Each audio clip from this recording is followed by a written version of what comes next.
and this is WPwatercooler's WPblab, the WordPress marketing show.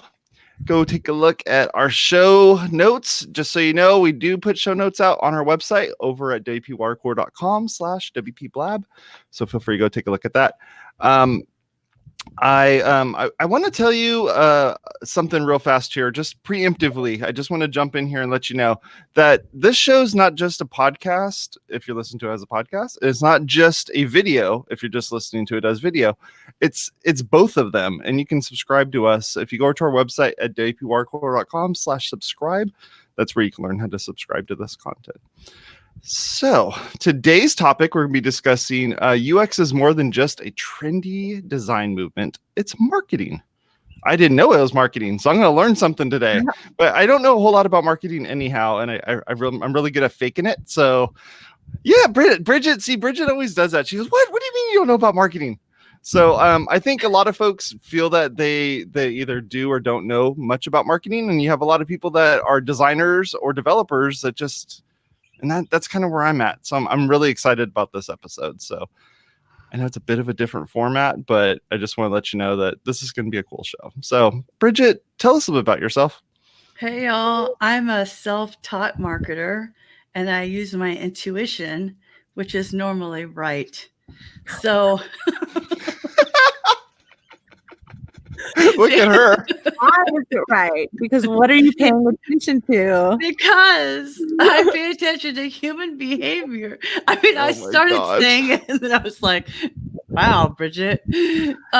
No, my client sent me this video, and he was asking his son, what are the H words? Oh, I found hat, and it said Hawaii. Hat, Hawaii, hair, head. And the dad said, those are really good H words. And the kid said, yep. I couldn't stop laughing because we're all taught humility, but this 4-year-old is on it. Well, the thing is that I have a background in psychology, and I was a teacher by degree. So I'm a marketer by instinct. That used to be my tagline.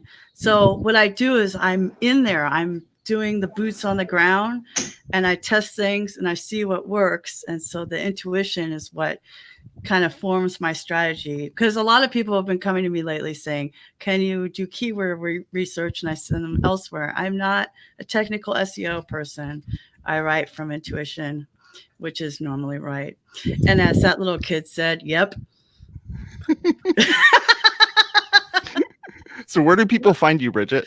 They can find me at bridgetwiller.com. I'm super excited. My site's being redesigned again. I'm like one of those hair models. I was a hair model when I was a kid. And if you're willing for somebody to experiment, you can get a new design. That's awesome.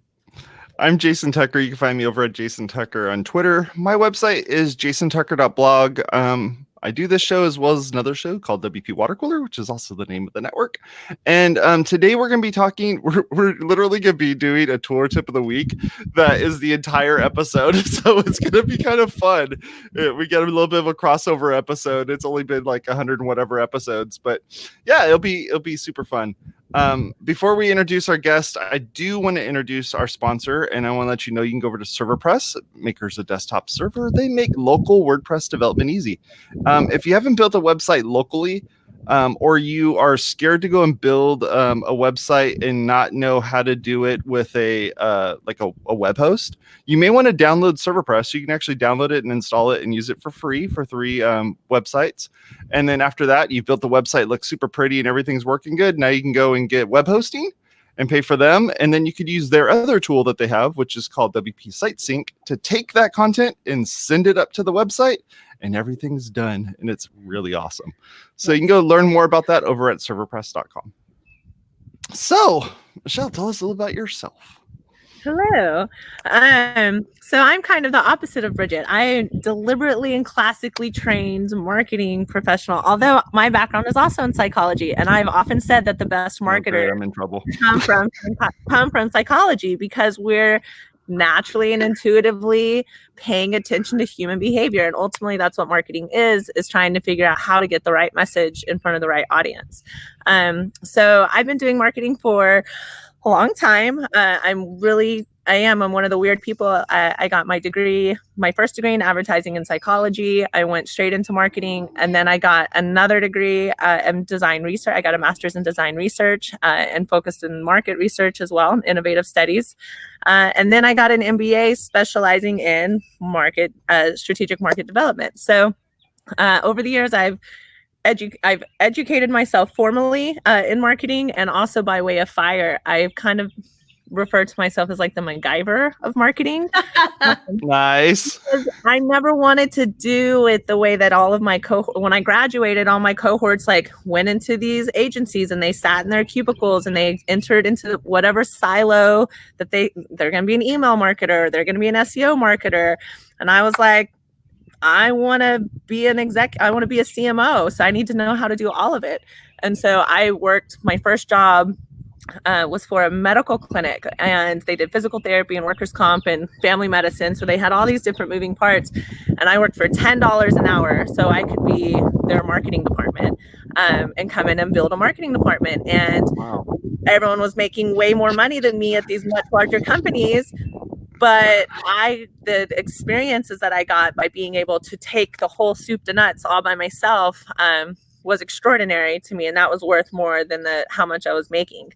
And I just kind of continued down that path. And now, 15 years later, I'm an expert in coming into companies that have not had marketing before and building a marketing department, because I understand everything from market research and branding and positioning through designing ads, designing content, to knowing how to measure and analyze the data and use that to strategically inform what it is you're putting out and making sure it's working. So yeah, I've definitely been doing this for a while and I love it. And I got really lucky when I was in my undergraduate. I changed my major 5 different times to all these different things. And the first time I took a marketing class, I was like, found it. We're here. This is what I'm going to do for the rest of my life. And so I am now. I love Awesome. it. You're so good. And it's funny because we say that marketers are better if they come from psychology, but advertising started with Dr. Watson, a psychologist. Yeah, absolutely. So, but if you understand what motivates people and why people do what they do and what's really driving why they're interested or not interested, then you know how to form messaging and branding and everything and put it in front of them where they want it. And to your point earlier, Jason, when you were saying you're not a marketer, in my career, what I found is that marketing tends to be kind of this catch-all place where people go into sales or customer support or design or development, and they trickle into marketing because they're people persons, right? They know how to get people.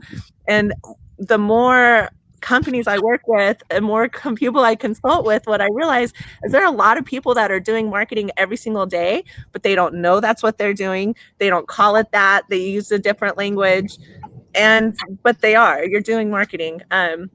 And even market research, and it's more prevalent than people realize how much we're actually using these concepts. Oh yeah, I mean, I'm marketing by necessity. So in order to make this whole thing work, I leverage everything that I can on Bridget, and then all the things that Bridget doesn't want to do, I have to do them by necessity. So I'm like, okay, I got to get this figured out. How do I build a thing? How do I make a thing? How do I make it look right? How do I make it so when people click on it, it does something? And so yeah, by necessity. When I say I'm not a marketer, I'm just not a marketer. Like that's not on my yeah. I'm an IT guy. That's okay. But you know what? The other thing is that I always find really funny that people forget about, like, the 4 pillars of marketing are products, promotions, positioning, and price. And so if you're a developer and you're building a product, like that's 25% of what marketing is the product, right? And it's even funny for me professionally because I've been, director of marketing, like senior marketing positions. And whenever I go and look at like a product role, they're like, oh, you don't know product. You've never done product. It's like, what?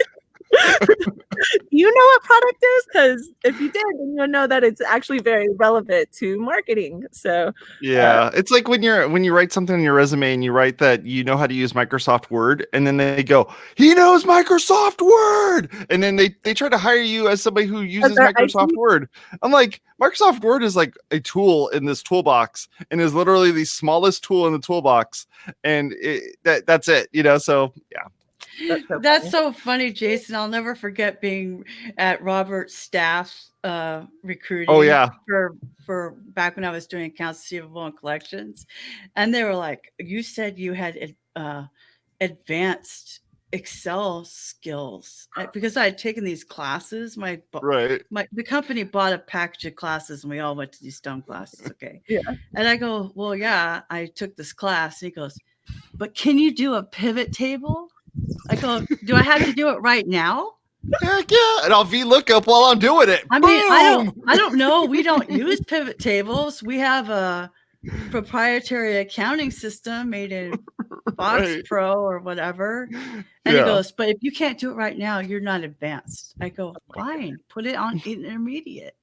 So like with these skills, we're always trying to say that we have them, and we do a lot of on-the-job training, and that's why I think that Michelle is such a great guest for this topic, because I don't have UX certifications. I just know if your website sucks and I can't figure out where to find something, I'm out. So can you define UX just to start with? So when I did my master's in design research, we literally had a whole semester of theory where that is what we argued about, what the definitions of these types of things are. What is design research? What is user experience design? What is user experience research? And there's so many different school of thoughts to it. But ultimately what it is, and it really builds on what you guys talked about last week on empathy, understanding who your customer is, what their goals are, not what your goal is, but what their goal is, and designing to allow them to meet that goal.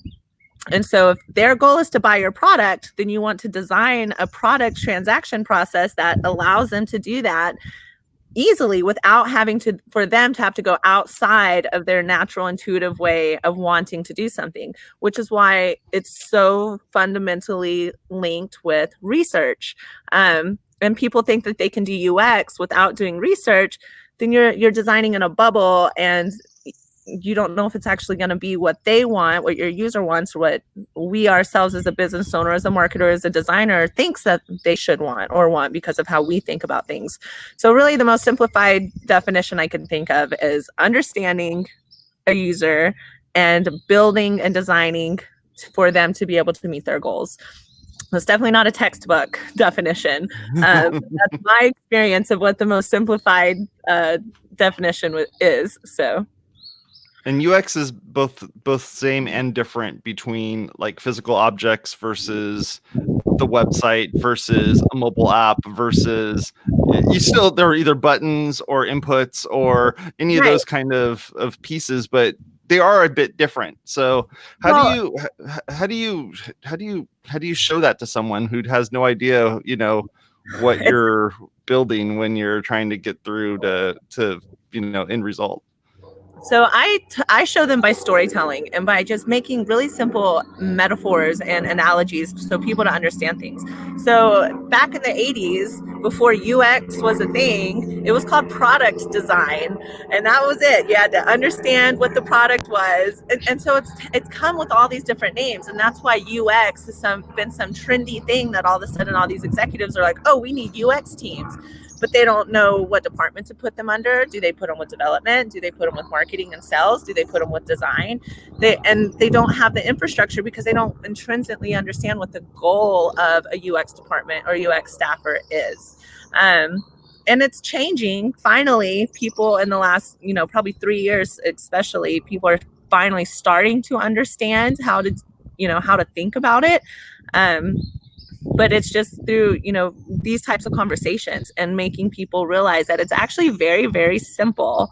And this whole UX UI craze is just a repackaging of things that we've been doing for as long as products have existed. You know, one of my professors, he used to build toys for Mattel.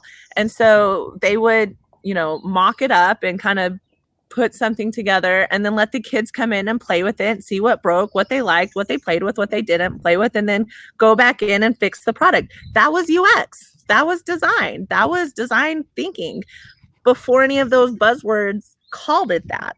And so Right. I think the biggest key here is to really just simplify it and demystify it. That it isn't some new trendy craze in digital design, but it's just applying that same physical product design into the digital realm where we're understanding, you know, because someone's not going to handle your website, right? They're going to click buttons, they're going to mouse over things, they're going to scroll, they're going to click here, they're going to click there. How far are they willing to scroll before they click? How many clicks do they have in them before they say, you know, FTS and move on with their life? And that's, again, where the research comes from that informs what that UX should look like. Yeah, I mean, industrial design is a good teacher, and they have a whole that I highly recommend. Self-taught, watching Abstract: The Art of Design on Netflix. It has 2 seasons. It talks about all these different industries. But I'm telling you, there's many a morning when I use my coffee mate. Actually, like I actually bought the coffee mate little container, and then I would buy the generic, because the coffee mate creamer, not the powder, it's the only one with a snap back. You know how it goes like this, snaps back, because that's the most annoying thing, is when you're pouring something and the lid keeps flicking like this, and then it's flicking all over the place and it's stopping and all this stuff. And I like, in my brain, I think, I wonder who that guy is, and I wonder what his Thanksgivings are like. Like, do they go, "Hey, Bob, what have you done lately?" "Well, I invented this snapback." And they're like, "That's all you did?" And then I think about the millions of people like me who just are in love with, I would love to shake that guy's hand. And yes, I still believe in the handshake. There's a whole episode on the Will Kane show yesterday on espnradio.com. But like, that's what I'm saying, is like that there are things that people do that you wonder, why hasn't this always been a thing? And like the genius of it, you know? So when we're touching stuff, it maybe feels more obvious. Right. But Michelle, how can we bring that to website design? What can we, how can we test that? So it ultimately all still comes back from experience. You telling a story about your experience making coffee and whether or not the lid facing a certain way, how that helps you and improves your experience is something tangible that we can all immediately be like, oh, okay, I get that. And now you say, okay, now pretend that lid is your call to action button. Where is it? Is it jamming up? Is it in their way? Are they able to press it when they're ready to press it? Do they have to go find it? Do they know there is a call to action button? Are you informing them and designing an experience for them where they consume one step after the next? Or are you just being like, here's all of our stuff and there's a bunch of pages and here's some navigation and we want you to do these 3 specific things, but good luck figuring that out? Or is it, hello, welcome to my website. Here's your creamer and here's your cap, and see how it opens up, and oh, how lovely, now you have creamed coffee, buy here now, right? Like, it's just the way you think about it. And so that's why, Jason, to your point, the best way to get people thinking about UX is getting them to understand that every time we have an experience with the product in the physical space, that same type of thinking needs to be applied to the digital space. Now, especially when we're all locked to the internet as basically our only form of engagement, you know, there's so many choices. And so how are you going to stand out over somebody else? It's because of your experience. The experience that you're offering within your website is going to, you know, be a positive one. It's going to help your user reach their goal, and hopefully your goal and their goal is aligned, and then people make money and they're successful. And that that's kind of the point of it all, right? I mean, when it comes to experience, though, that that's anecdotal. Is that less important than like Hotjar mapping? It's not anecdotal at all. It's the critical piece of it that often gets overlooked.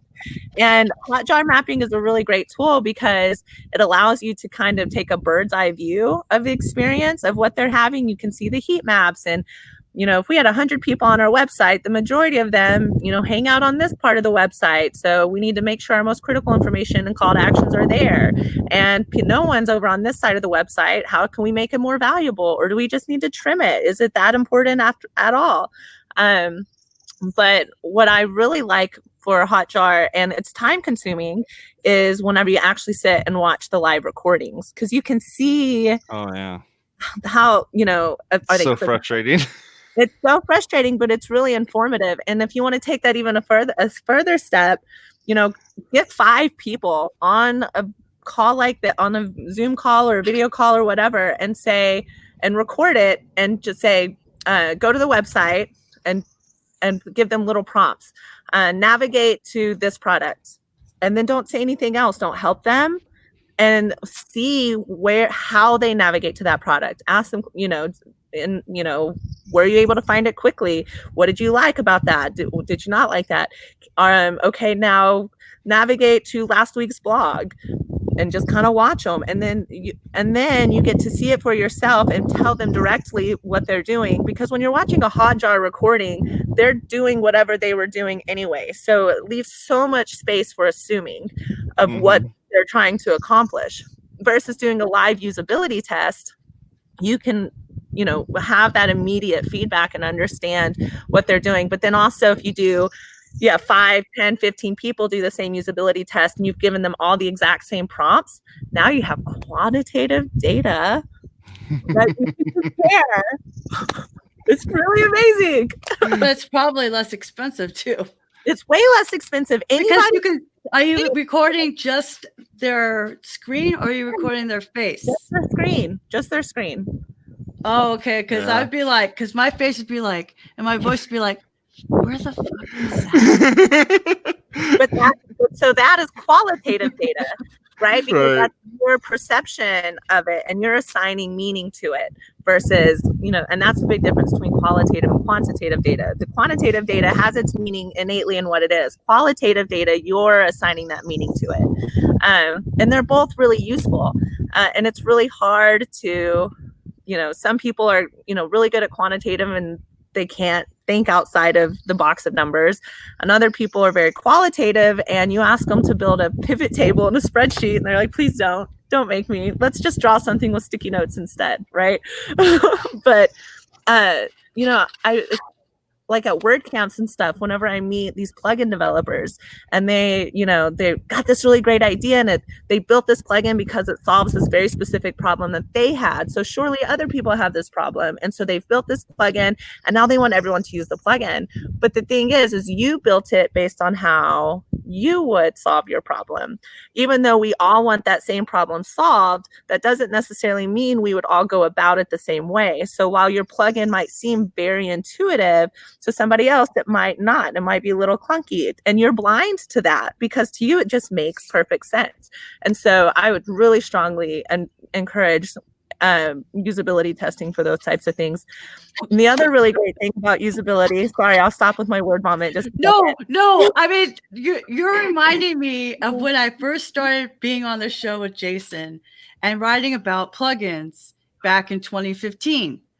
Because I just like, Jason's like, you're a marketer. I do WordPress. Let's just have a show. I'm like, I don't know anything about WordPress. He goes, that's why I want you on it. And WordPress, which is now impress.org, was like, we want you to install plugins and then write about it. I'm like, I think you got the wrong person. And I remember the biggest problem for me was when a plugin had an upgrade or was premium only, and you're in your dashboard where the plugins are, and then all of a sudden you're like, well, where is it? And I remember distinctly emailing Adam with Poo Plugins saying, where's the plugin? I bought it. I put the license code in it. I didn't know I had to download a whole nother thing. And not only that, I was a secretary. I'm used to zip files. Just kind of plug and play. It's got everything. No, Right. but zip files are supposed to expand. They're supposed to, and then use the files inside there. No, in WordPress, you upload the zip file. I was amazingly frustrated by that. Yeah. And a lot of us who build plugins work on the freemium model because we want that marketing love from being on WordPress.org. But then when people buy the premium plugin, it doesn't include the free part. That was always a thing with me that I would talk with the guys at Give. I'm like, well, if they buy the bundle, is that one giant zip file and then they have core and everything in it, and all they have to do is go like that? No, they have to download it from .org, and then they get a bunch of different files with a bunch of different license keys that all have to be installed separately. And I was like, we're marketing to church secretaries. They're not going to be able to do that.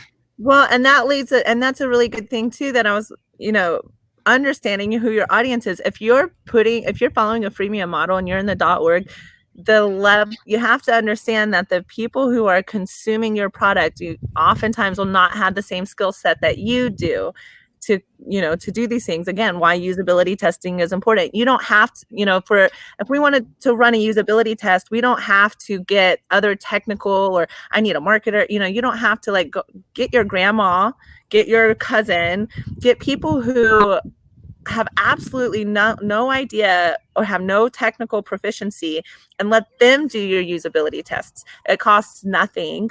It's super, and they're, them, so they're more likely to, open up and really talk to you. And it'll help you solve so many problems proactively, because they'll help you fill those blind spots. Because like you're saying, Bridget, they just assumed that that's how everyone knew how to work, because that's how plugins work. Right. But again, that's why UX is so important, is because we're not designing things for ourselves. We're designing things to solve problems for other people. And if we don't understand who those other people are, if we don't understand what their pain points are, if we don't understand how they're going to use it and what the various use cases might be, then it doesn't matter how great of a problem solver your product or solution is. It's not going to solve problems for anybody, and it's likely going to cause you a whole bunch of new problems, right? Because you're not thinking about it from this external, consumer driven, empathetic perspective. Support tickets, and you have that inherited mechanics of UX, where it's like, I know if I click on this thing that looks like a button, it's going to act like a button. And I hate when people try to build not just a better mousetrap, but a more complicated mousetrap. And you end up with this thing where it's like the button has to be clicked, and then you have to move your mouse across it, and then you have to move the mouse down, and then you have to hold down 3 keys. And you're like, this is supposed to be a call to action. Why did you turn this thing into something crazy? Like, turn it into, just build it the way it's supposed to be built. I've seen plenty of those. Yeah. It makes me so sad. There's a few different traps there, because yes, it should be simple. If it looks like a button, it should be a button.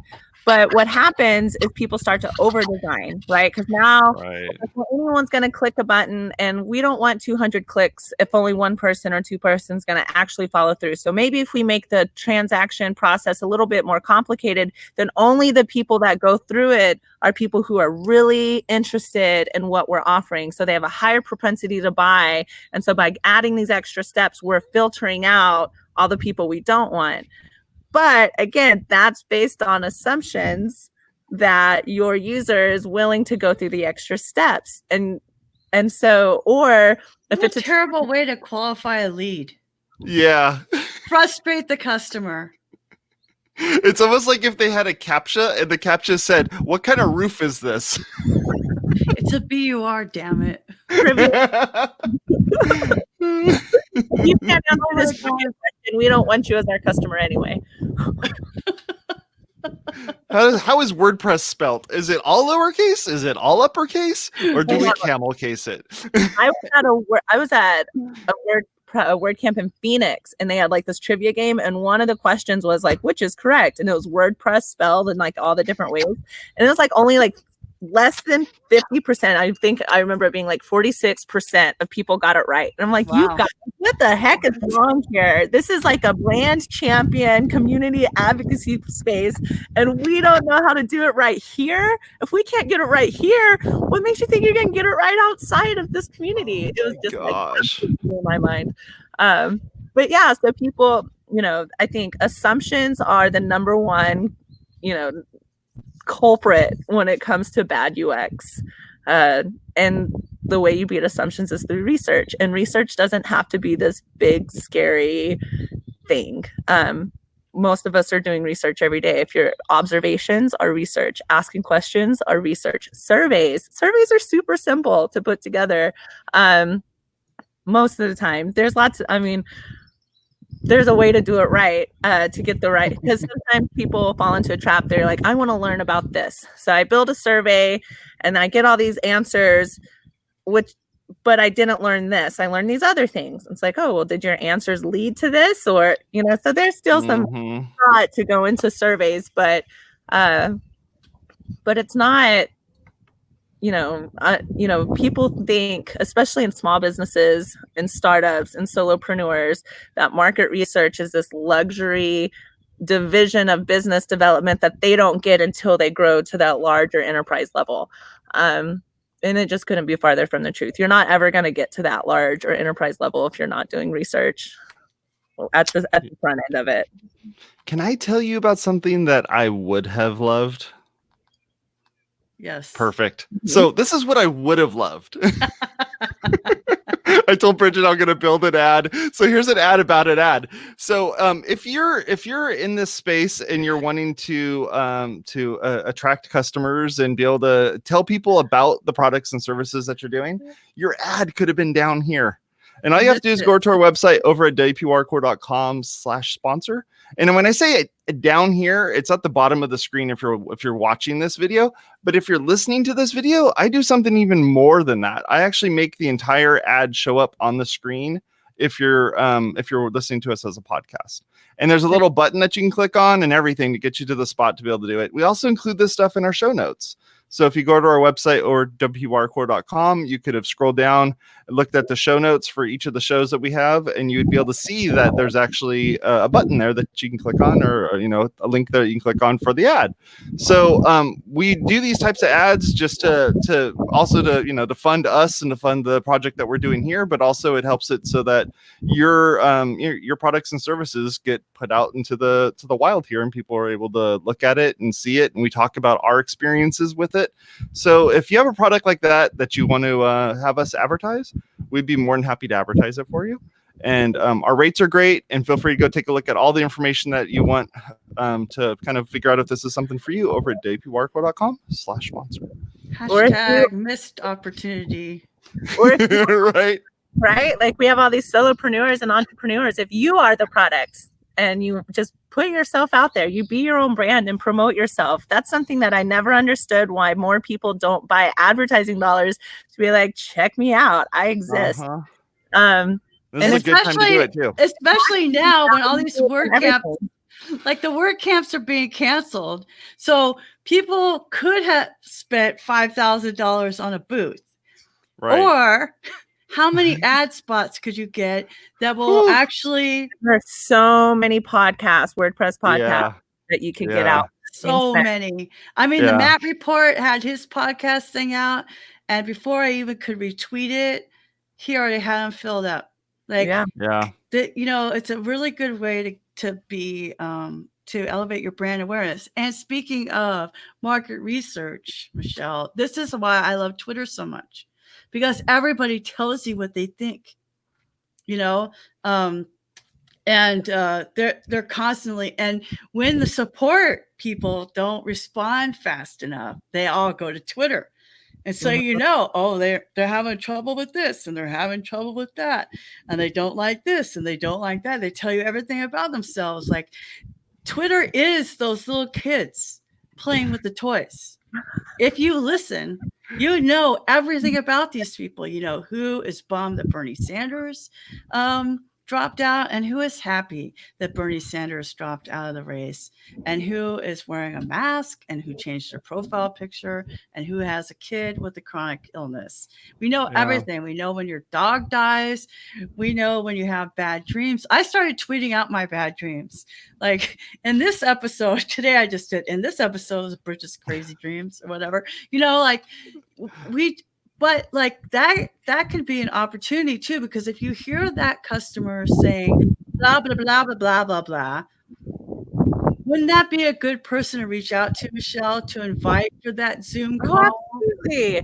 That's it. Yeah. Anytime you can find someone where they're already kind of elevated or heated up towards something, that's a great time to poke the bear. And people, I'm not a pot stirrer by nature. I'm not one of these, I'm not, a drama chaser or anything like that. But when it comes to getting research or to getting insight, people are more likely to vent when they're upset than when they're happy. And that's when because if you ask someone who's in a good mood, like, oh, what did you think of this? Like, oh, it was okay. I didn't really like it too much. And then that's really all they're going to say. But if you ask them when they're mad, even if they're mad about something else and they're already on it, just point them in this direction. They're going to give you so much more because they just need to get it out of them. And that's why recording is really important, because you're not going to hear it all at once. But yeah, if you get somebody, that's all riled up about something and you can redirect them to giving you some clean insight, then it's a good way to do it. And Twitter is absolutely, great fun, hunting lands, I guess would be to find that kind of stuff. I almost said hunting farm, but I don't think you hunt on farms. I mean, maybe, I guess if you hunt, it's more like a workflow for hunting. Yeah.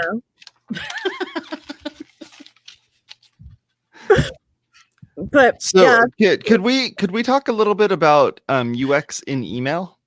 Oh, please. I want to hear this. I've had so many different requests at my work. I work at a church and I do all of our management of our website stuff and all of that. And most of the time I just kind of build something and I go, okay, here's the template that I built. Feel free to go do what you want with it. And really it's like, do what you want with it. And I'll come back like 6 months later and I'm like, whoa, but everything's changed in here. What's going on? And I've seen where they'll put a photo as the button to click on for the call to action, but they don't indicate that that's a call to action. And email's a tricky beast because it's not always the same in everybody's inbox. It's not always the same in any of that stuff.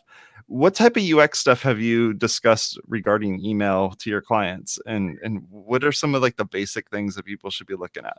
So for me, when it comes to email marketing, the number one rule is simple. You should have one, and the only exception of this is newsletters, but newsletters are informative and they usually don't come with a lot of call to action. But if you have a goal for a call to action, then that should basically be the only thing in your email.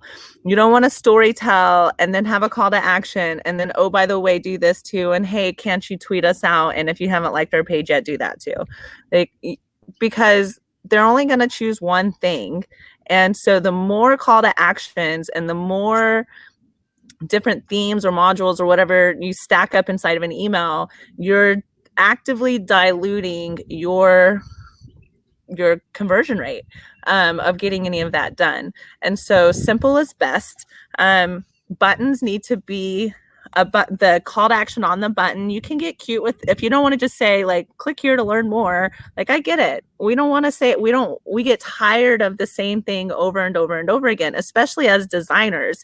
And so we have this natural itch to spice it up and to, do something cute and creative and try to go outside of the box a little bit. But you have to reel yourself back in because you're doing that because of your need, because you are burnt out creating these emails, not because you've had any type of feedback or insight or anything else that's coming back. So you have to try to fight those urges and only make changes if the data tells you to make a change. Otherwise, keep it very, very simple. Blue and orange are the most clickable colored buttons out there. pretty consistently, even on websites, email, social, kind of across the board. Blue and orange are your button colors that are most clicked on. But the text just has to be, simple. And if it makes sense to you, especially like, I worked with a brand that liked to use a lot of puns. And so like the call to actions were sometimes puns. And if you get it, then it was funny and clever and like, okay, but not everybody's into puns, unless your brand is into puns because your audience is into puns, then, you might want to like have someone else who's not you. Again, it doesn't always have to be some expert to review your content. I think that's another trap we all fall into, is that, oh, I don't have a marketing expert to review what I'm doing, my email, before I send it out. Your little brother, who doesn't know anything about anything, can review your email and tell you if your button makes sense, because he's probably more like your user that's reading the email than the marketing expert who's going to come take a look at it. So keep it simple. Don't be afraid to ask for an additional set of eyes outside of the scope of your expertise, and just keep it clean. And email's a good place to do A/B testing, because you're not having to build a whole entirely different website for that test. You could be like, okay, so we're using black buttons today. Let's see what happens. Okay, but this one, we're going to do an orange button. And then you're going to, that based on what you're saying, maybe that orange button is probably going to get more clicks than the black button. Right. What about if you have a bunch of options on that email that you want them to go through and do? Is it getting them out of that email and getting them to a website is what's going to help you the most? Or how do you transition that? Well, that's where segmentation really comes into play. Who do you want to, because a lot of brands have, lots of moving parts, lots of different products that are suited for different people. And so you want to identify the audience on their behalf. So are you a marketing expert that wants to know X? Click here. Are you a design buff that's having trouble with this? Click here. And so if you do have a multi-audience channel, or you do have a lots of multiple call to actions that you need to take, don't assume that they're going to be able to identify themselves in what your options are. Even with really great storytelling, where they resonate with it and they get it, they still might not understand that button is for them. And so you have to spell it out. And it's not going to, and some people feel like, well, I don't want to be condescending to my audience, or I don't want to talk to them like they're dumb. But you aren't. They're going to appreciate it because anytime you can do the thinking for them and just spoon feed them along, then you're guiding them through. And that's what good UX is you guide them through the process. And so don't be afraid to spell it out for your audience. If you're this person, I want you to click this button for this reason. It is okay to be that direct. Because it helps them filter out the noise. They don't have to make as many decisions. So now you're not fighting, decision-making fatigue and things like that. And you're more likely to get the right audience to where you want them to be. So just segment your audience and think about which users need to go here, which users need to go there. And if you have a user that you want to do all three things, then tell them this is step 1, step 2, step 3, and build them and show them what that path is. Set the expectation, remove any additional thinking on their part, and just kind of spoon feed it to them. And don't be afraid that you're not going to offend or come across as condescending or belittling or anything like that. It'll be appreciated more often than not. That's cool. Yeah. Options sometimes kill everything, right? That makes a lot of sense. I mean, I feel like we need to have you on for a couple other topics. One of them is surveys. Because the thing is, like, I always ask people, well, what do you do? Because everybody wants to use hashtags on Facebook. And then I'll ask them, how many of you use hashtags on Facebook? I did this at WordCamp LA, my beginner class, and 90% raised their hand. So like I copy the copy from Instagram and then I put it into Facebook. And then I asked them, how many of you click on hashtags on Facebook? One person out of 75 people, one person.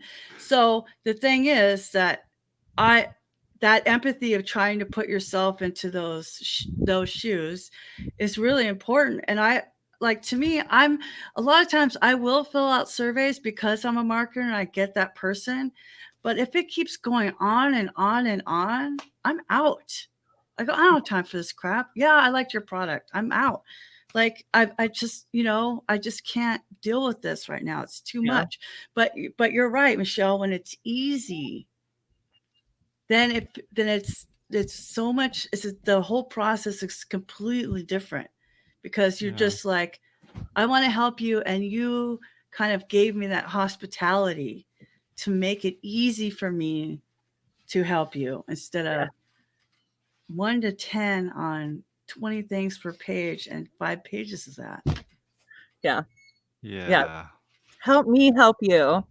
So the better you understand who you're talking to, the better you know how to spoon feed them the experience.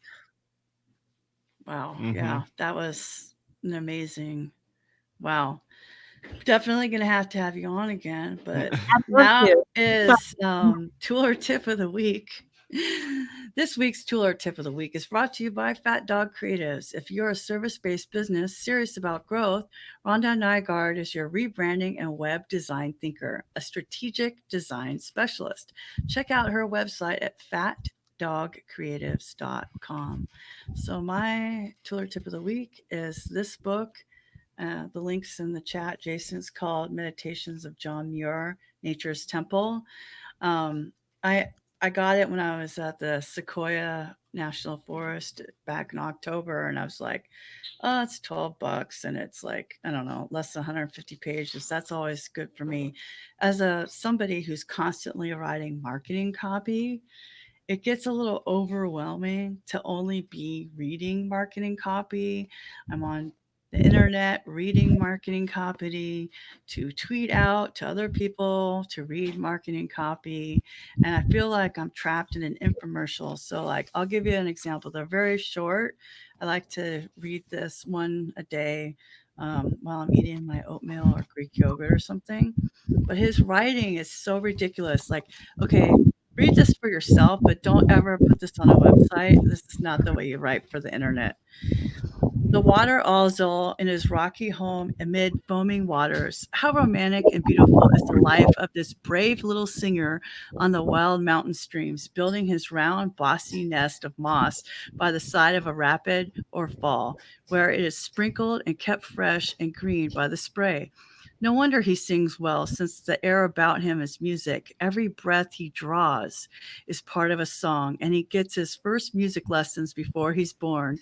For the eggs vibrate in time with the tones of the waterfalls. Bird and stream are inseparable, songful and wild, gentle and strong. The bird ever in danger in the midst of the stream's mad whirlpools, yet seemingly immortal. And so I might go on, writing words, words, words, but to what purpose? Go see him and love him, and through him, as through a window, look into nature's warm heart. Like, Aww. I love that, right? Like, you're reading something and it makes you go, whoa, yeah. And then and my favorite part as a marketer, I could go on running words, words, more words, but to what purpose? Which completely ties into today's subject. Like, we're writing for a goal. Right. So if you're just going on and on and on and on in your web copy or your blog posts, just stop, drop, and roll. Edit that. That's the lesson from John Muir. Okay. I have two things I want to say to that. So first of all, I agree with you. I'm immersed in marketing all of the time, and so I am not one of those I have all of these like CEO books that you're supposed to read. Like all of the books that I read are like self-work, internal work, interpersonal relationships, because that is what me being better, understanding myself, I can remove my biases from the things that I'm working on. And, so I kind of take that whole other direction. And the other thing is I was at a concert one time and someone handed me a business card and it said, "Stop talking." And on the other side, it said, "You're welcome." And I was just like, oh, yes, it's so brilliant. Such a great concept. Just shut up, y'all. Look around, pay attention, and respond. Like, ugh. So, do you have a tool or tip for us, Michelle? Yes. So my tool that I love that I wanted to talk about today was Zapier. It is a automated connector to all things. So I'm not very technologically proficient. I can build a WordPress site and I can, go through and edit some HTML if I need to. But I'm not going to be able to connect an API to another API to make my website do what I want it to do. So Zapier is fantastic. Their tagline is Zapier makes you happier. They connect with everything. Social, but what I want to talk about is that the external use of Zapier is really obvious, but the internal use of Zapier is less obvious, but incredibly powerful. We can automate our own to-do lists and follow up things using Zapier. So if an action is taken on your website and you need to follow up later, you don't need to set up a Zap to send an email to that person. You need to set up a Zap to remind you that you have an action that you need to take internally. And so especially when it comes to UX and designing these seamless processes, paying attention is really critical. And when there's a lot of variables at play, things fall through the cracks. So using a tool like Zapier to automate your internal processes is actually a really great way to keep it all cohesive. Wow. Yeah, Zapier is awesome. We use it at work for all sorts of stuff, being able to kind of push and pull things and do all the things that needs to make everything talk to each other. And yeah, it especially if you're playing around with it and you get stuck, there are plenty of videos on YouTube explaining like, here's how to make these two things talk to each other. And most of the time, even if you do a Google search for like, how do I make these two things talk to each other? They're going to say, use Zapier to do it. Well, so you might as well. And the Zapier team is really great. They have wonderful customer service. So if you're trying to use Zapier and you get caught up, their support staff is fantastic as well. And I like that they did Zapier makes you happier, because you can't say Zapier makes you happier. Okay, that's the only reason why I know how to pronunciate it. Me too. Because I was like, is it Zapier? Is it Zapier? And it's like, Zapier makes you happier. And that's how you remember it. Before That's people awesome. did that, I called it Zapier because that's what it looks like according to English. Right. But then you don't call them Zapes. They're Zaps. Well, that's the gift thing. What's your Right. tool, Jason? What's my tool? So I've been having to deal a lot with time zones lately. And time zones are such a pain in the butt, especially when you're doing a show like this, where you have no idea where the person's at. You finally find out where they're at, and you're like, oh my gosh, it's like 9 o'clock or 10 o'clock at night for you. Oh my goodness, I'm so sorry we're bringing you in here to do this. But my tour tip of the week this week is to use a tool called Calzones.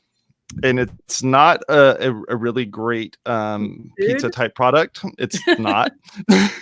So what Calzones is, and I'm going to show you real quick here, is it's an app that you can run on your mobile device. It also works as a watch app. So if you have an Apple Watch or something like that, you can do that as well.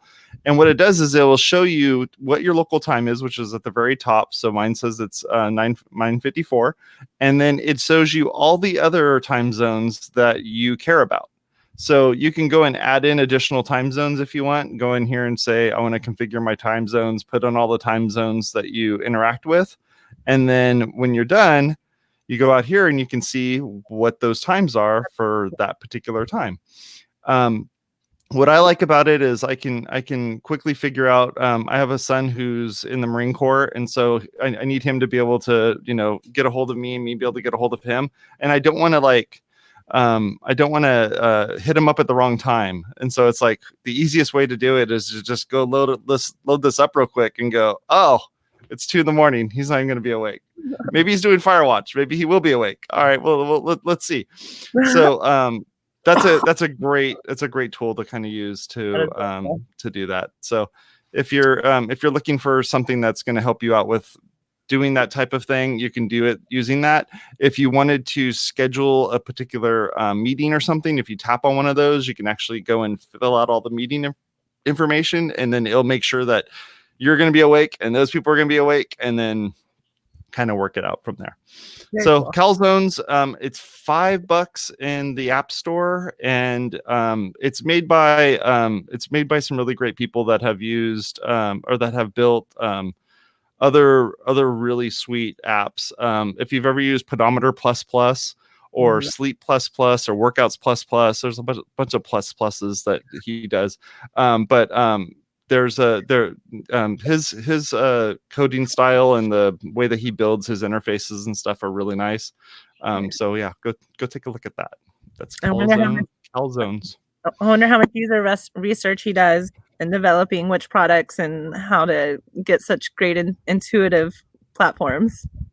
Yeah, because the stuff that he builds is all of these. I mean, all the pluses. I use the Pedometer plus and Workout plus quite a bit. But yeah, he's done some really cool things. So feel free to go take a look at that. Like I said, it's $4.99. If you're the kind of person that likes to look at these things inside like the navigation or in the notification view or anything like that, you can kind of just go through and figure out what those times are and get it all worked out. Very cool. Thanks for sharing. I haven't heard of that one. Yeah, it's fun. I tend to Google things like, what time is it in Orange County right now? Yeah, I mean, because I have clients all over the world, I have their time zones in my world clock, just Apple. Mm-hmm. Because, Kuala Lumpur, I'm like, oh, it's already tomorrow. Well, it doesn't really matter if I do it right now. I might as well just sleep. Right. Sorry, I Eric. You made in Poland, and she's always a day ahead of me. And so it's just like, she's not going to wake up for 10 more hours. Like, I can do this in a little bit. Especially with the differences in who adopts and if they adopt daylight savings time and when. Oh yeah, that's really the worst. I mean, I feel like the UN is really missing their call. I mean, I know that they like to talk about child labor and stuff, but what I would like them to do is establish a universal worldwide daylight savings time and building codes. Building codes. Well, I mean, how many earthquakes do you need in Haiti before we figure this out? The best building codes are in Japan and Los Angeles, and I wonder why. Because we have earthquakes. So let's learn and iterate and help them with their infrastructure so that so many people don't die in Lima, Peru when they have an earthquake, which they always have earthquakes because they have mountains. And wherever there's mountains, there's 2 tectonic plates going like this all the time. And that's the kind of conflict we really need to be dealing with. Anyway, that's user testing. I mean, we've got the data. we have the data. That button kept looking like images and no one knew how to click on it.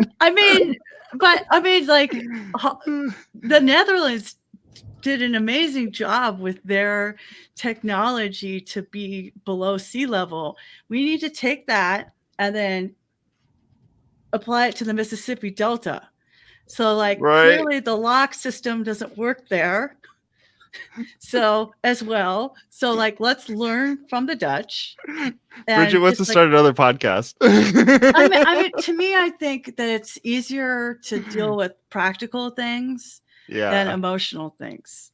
But anyway, I say it as a joke, but I really think that it's more practical. The more people have work too. So I don't know, whatever. So we have 2 more minutes. Michelle, can you give us one more pearl of wisdom on how people can find you? Are you taking on client work? So I have a wait list right now. Dang. Because I am actually, I left Pressable and I'm looking for a full-time position. And I've got some really great prospects lined up, and hopefully we'll be making an announcement in April. But I am taking client work just to kind of fill the gaps, but I'm not trying to overwhelm myself. Plus, we're in this middle of this big move and transition. And I've learned the hard way that saying yes to every project that comes across your plate, you end up getting projects that you don't want to do, so they take way longer to do them, or you can't get along with the client and it just creates friction, and I don't got time for none of that. So So right now, I'm being very selective, which is good because all the projects I'm working on right now are super fun. But I'm on LinkedIn for Michelle Keefer, and then also on Twitter at MK Does Marketing, but it's MKTG, so MKDOES, MKTG. And again, one of those things that to me seems very intuitive. MK Does Marketing, like that's the acronym, like that's how you abbreviate marketing. But other people are like, what does this mean? Like, what does your Twitter mean? It's like, what? So you never know whether it's your Twitter handle or what it's going to be. You can't assume that your user is going to understand how to find you. But yeah, I would love to do more of these. This has been fun. I really enjoy sharing my knowledge and teaching people and talking to people and helping people understand concepts. So I'm happy to do this again. Absolutely. Wow. I mean, I think you win the prize for having the most amount of degrees. Yes. Yeah, no joke. Jeez, I was very intimidated when I clicked the button and went like, "Oh goodness gracious!" I just followed her on Instagram and LinkedIn, and I was like, "Oh." No, I think we know somebody with 2 master's degrees, but not this many. Yes. Well, my husband wants to go back to school, and so I'm on a forced break. But I do plan on going back and completing a doctorate in consumer behavior eventually. That's coming as well. That's awesome. Yeah, I love it. I'm a big nerd. Awesome. So we need more people like you, Michelle, who take the theory and practice and put them in a good marriage. I'm going to wrap up real quick here. I want to let you know, go over to our website over at WPwatercooler.com/WPblab to find more information about this show and how you can get on the show and how you can sponsor the show. You can also go over to WPwatercooler.com, which is going to be starting in just a few minutes. Well, actually about an hour. So feel free to go take a look at that too. Talk to y'all later. You have a good one. Bye-bye. Bye.